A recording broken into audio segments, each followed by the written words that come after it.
He was getting ready to make a movie with the legendary Tony Bennett, until a short walk to his mailbox turned into a moment of tragedy that ruined everything. Many people find their work depressing, but Emmett Kelly made his living by being sad. Kelly was the original sad tramp clown, and he pivoted his weary Willie character from the circus to Broadway, from motion pictures to TV. This clown even did opera. So what was there to be so sad about? A horrible betrayal by his own son, amongst many other things. Emmett Kelly was born on December 9, 1898, in Saddest, Kansas. Kelly's dad was as far from show business as you could get. The Missouri Pacific Railroad employed him as a Section 4 man, but Mr. Kelly had other dreams, and this meant uprooting the family to Texas County, Missouri. Moving to a farm wouldn't get Emmett Kelly closer to show business, but there would be one big advantage. Living near Houston, Missouri meant that Kelly could attend the circus. When he was 11 years old, he managed to visit 2 major circuses. It could be, at this young age, that something clicked with Kelly in the circus. Maybe he was already envisioning a future under the big tent. Unfortunately, his mom had other plans. If Kelly was already thinking of working in the circus, he certainly didn't tell his mom. Instead, she enrolled him in a correspondence course in drawing cartoons. This was the Land School of Cartooning, and Kelly worked hard to develop his skills. Kelly's mom had set her son on a career trajectory of her choice. Kelly felt obligated to give it his best effort. When Kelly was 19 years old, he moved to Kansas City to get a job drawing cartoons for a newspaper. At this time, he developed a character he called Old Doobie, and the character was a tramp. He was doing what his mother had envisioned for him, but he still hadn't forgotten his own dream. He couldn't let go of the circus. While trying to start a career as a cartoonist, Kelly had actually found work in the circus. He even started to do some training. This was not in the safe world of clowning. Kelly was up at the top of the tent, learning how to do trapeze. Now he had a big decision to make: sue, drawing, or stick to his own dream of working in a circus. In 1920, he would make his decision. Kelly put cartooning on the back burner and decided to pursue a life in the circus. In 1921, he landed a job with House Great London Circus in Mason City, Iowa. Kelly remembered the character he'd drawn back in Kansas City, the tramp, and he decided to try making that character into a clown. He did a few performances and then dropped the tramp idea altogether. He may have dropped the tramp, but it would soon resurface in a surprising way. When the American Circus Corporation bought the circus where he worked, Kelly got a new assignment. He wouldn't be a clown anymore, but instead do a solo trapeze act. In 1923, Kelly was working with a circus family known as the Moores. Sisters Mitzi and Eva had a double trapeze act, and one of them caught Kelly's eye. Kelly fell in love with Eva Moore, and they tied the knot on July 21, 1923, but they were more than just a married couple. The two started performing together on the trapeze. This went well until Eva got some surprising news. She was going to have to spend the next little while a little closer to the ground. You guessed it, she had a baby on the way, her pregnancy keeping her away from the trapeze. Emmett Kelly Jr. was born on November 24, 1924. It wasn't long after they had their first child that things in America started to change. It was a troubled economy, and for many people, going to the circus was something they could easily give up to save money. Circuses across America were closing, and Kelly needed to keep his family fed. While he considered himself a trapeze artist, Kelly had to pivot his career and got back into clowning. By this time, the Depression had created a large mass of people, mostly men, living in poverty. Kelly saw these men in their ragged clothes, and they reminded him of the tramp he'd drawn so long ago. With that, Emma thought it was a good time to bring Old Doobie back. On April 21, 1933, Kelly was ready to introduce his tramp clown to audiences at the Chicago Coliseum. As it turned out, it would take a few years for the character to really take off. Kelly and Eva had a second child, Patrick. Around the same time, there was a shake-up with the ownership of the circus. Kelly got an offer to continue on, but his wife did not. This would prove to be a problem for their marriage. As a trapeze artist, dropping your partner could be a fatal situation. Luckily, Eva just wanted a divorce. This was very hard on Emma, and for a long while he felt very, very sad. So sad, in fact, that he took out his sorrow into his character. The tramp had already been blue, but now he went a few shades darker.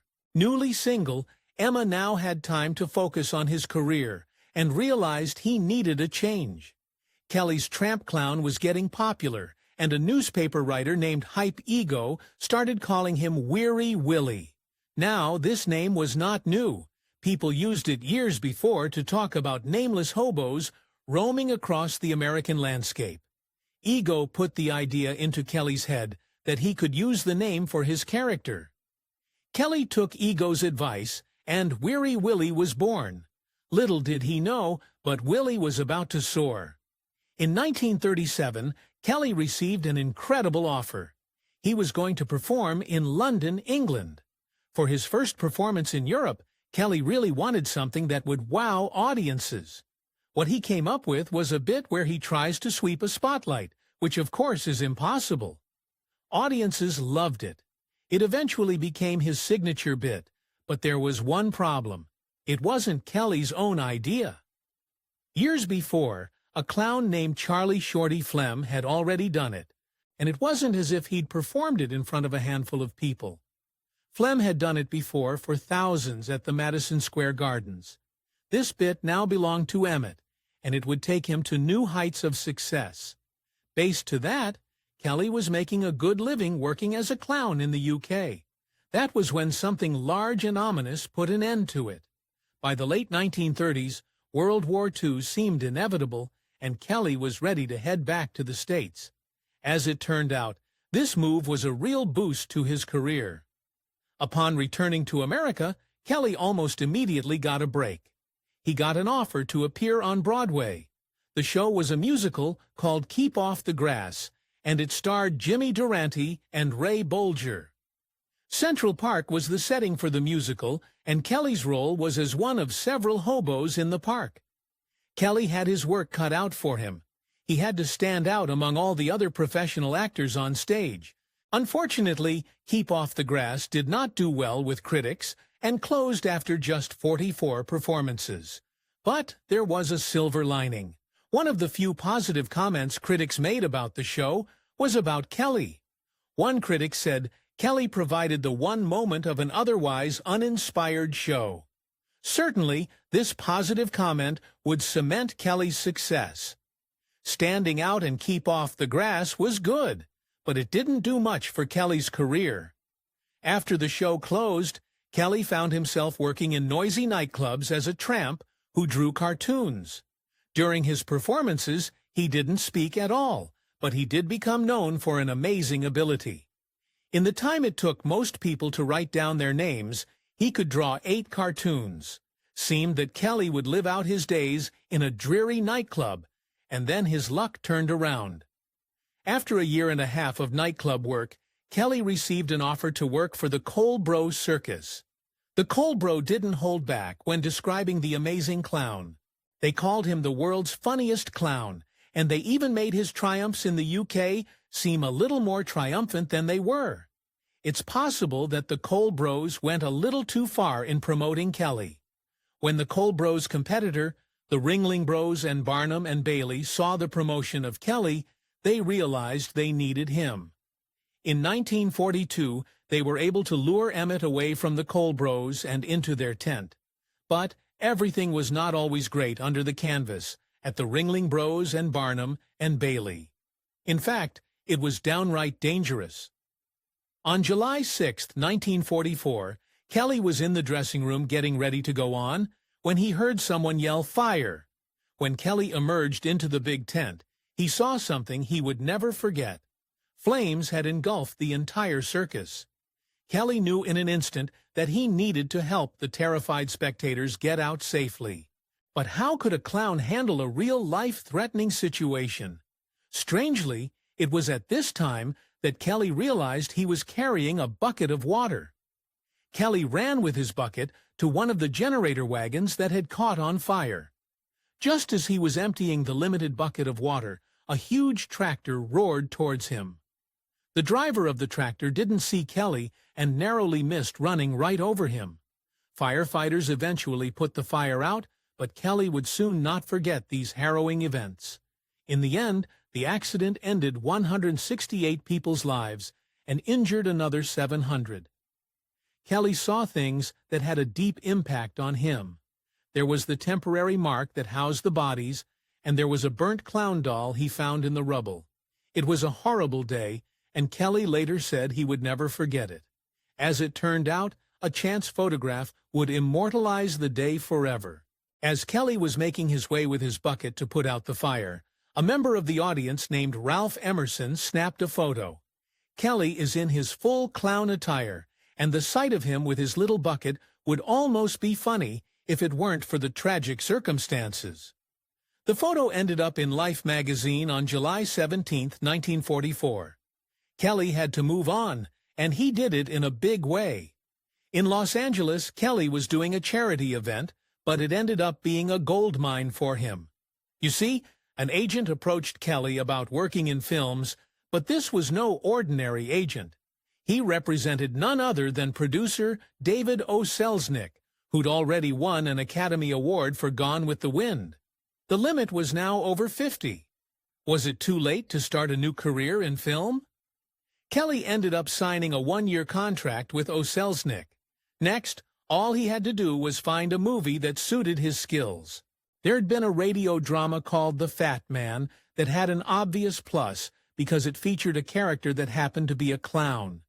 This seemed perfect until Kelly realized that he would be playing a murderous villain. Kelly wasn't sure how his fans would feel about their beloved clown playing a villain. What was worse was that the filmmakers wanted him to use his very recognizable Weary Willie makeup. Kelly had to stand up for his fans, so he refused to appear as Weary Willie in The Fat Man. It looked like this would be the end of Kelly's career in Hollywood. The director and producer actually saw Kelly's point and allowed him to appear as a different clown in The Fat Man. Yet, even with stars like Jane Meadows and Rock Hudson, The Fat Man failed to ignite. Even the director, William Castle, said it had little merit. But something good did come out of the experience for Kelly. The Fat Man was Kelly's first film role, and he was up against some seasoned actors. Despite this, Kelly's performance shone. In the New York Times, a critic applauded Kelly's acting and made a prediction. He said that Kelly could be successful in the movie business. Now all Kelly needed was a follow-up film. Emmett was back from Hollywood and working again under the big tent. Cecile B. DeMille, who'd already found fame producing and directing The Ten Commandments, was filming his epic film about circuses called The Greatest Show on Earth. Kelly now had an agent, and he wanted his clown to appear in DeMille's picture. The only problem was that Kelly had a contract to tour with the circus. Kelly and his agent managed to persuade the circus to give him a 15-week break from the tour and shoot his role for The Greatest Show on Earth. Sadly, this wasn't going to get Kelly further in his career as an actor. You see, in The Fat Man, Kelly played out of his clown getup and had actual lines. In this film, Kelly only had one word of dialogue. Now all Kelly had to do was wait and see what DeMille would do for his career. Audiences loved The Greatest Show on Earth, and it ended up becoming the most successful film that Paramount had made up until that point. It also took home more cash than any other film that year and was the top performer in Britain and France. Critics were not as kind, but it didn't matter. Kelly was a part of a hit film. Maybe Kelly was angry about having only one word in The Greatest Show on Earth, because what he did next gave him more words than his entire career.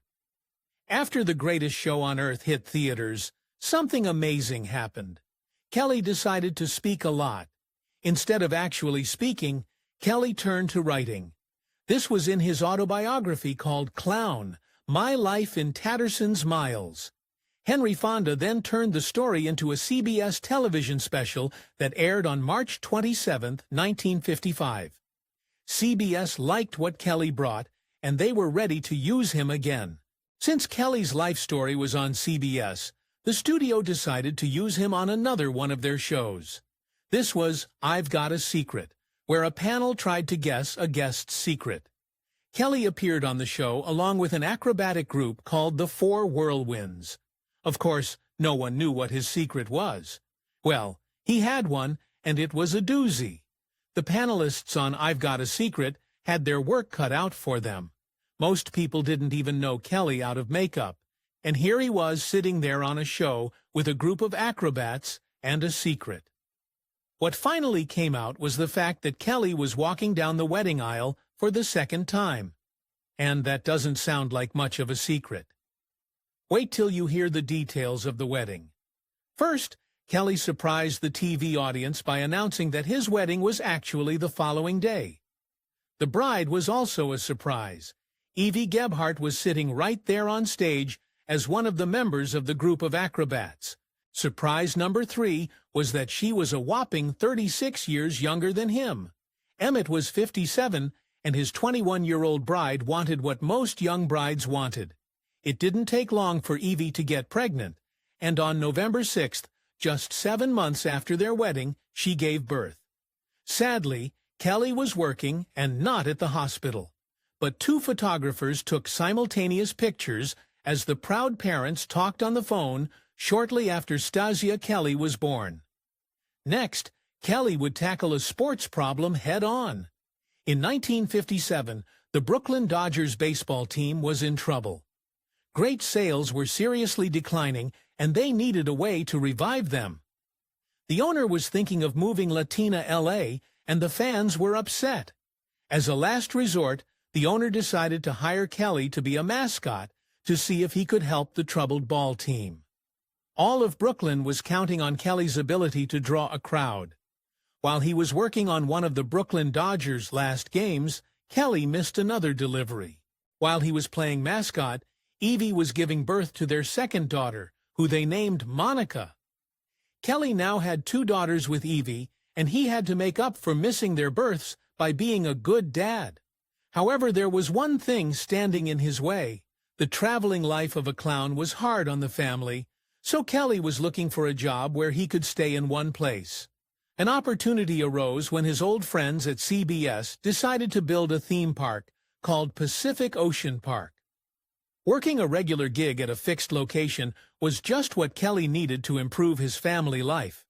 Sadly, things didn't go as planned.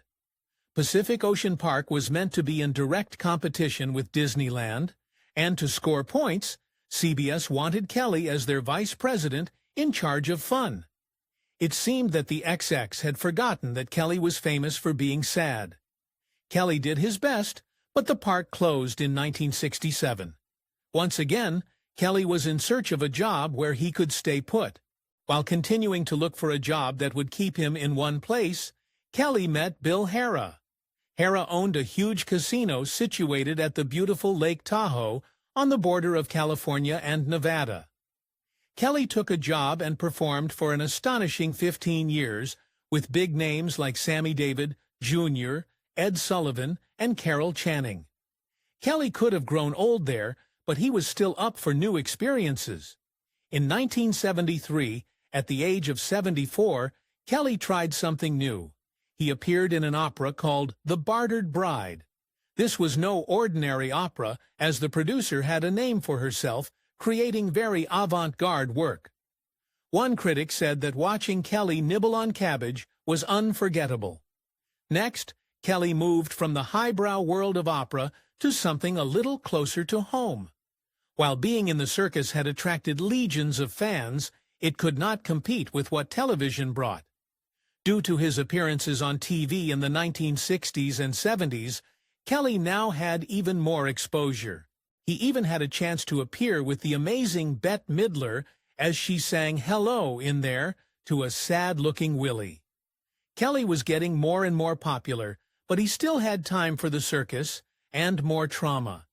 In the mid-1970s, Kelly was heading to Hawaii to appear in a circus. While still at the airport in Los Angeles, Kelly had a scare. A loud explosion terrified him and the other performers. He then saw smoke and glass flying through the air. Kelly first thought it was a joke, but it later came out that this was a planned explosive in a locker. Kelly survived this, but his days were already numbered. Even after turning 80, Kelly was still working. He was about to start making a film with singer Tony Bennett when tragedy struck. While in his own front yard, Kelly had a heart attack. It was the end for him, and the news quickly spread to all his adoring fans. Maybe it was Carol Burnett who said it best. She called him a truly gentle clown. Kelly was ready to rest in peace, but there was one nagging concern. One thing that probably held Kelly back from resting in peace was his relationship with his son. You see, Emmett Kelly Jr. had done something unforgivable, at least in the clown world. He'd taken the character of Weary Willie and copied it. For this reason, Kelly and his son didn't speak for many years. Luckily, there is one thing that will keep our memories of Kelly positive. In 1989, the International Clown Hall of Fame welcomed Kelly into its ranks. Sometime after that, something bizarre started happening. On the date of Kelly's birthday, December 9th, people started celebrating Weary Willie Day. It's now an annual event in America, and it reminds us not to take our problems so seriously. Emmett Kelly will forever be remembered.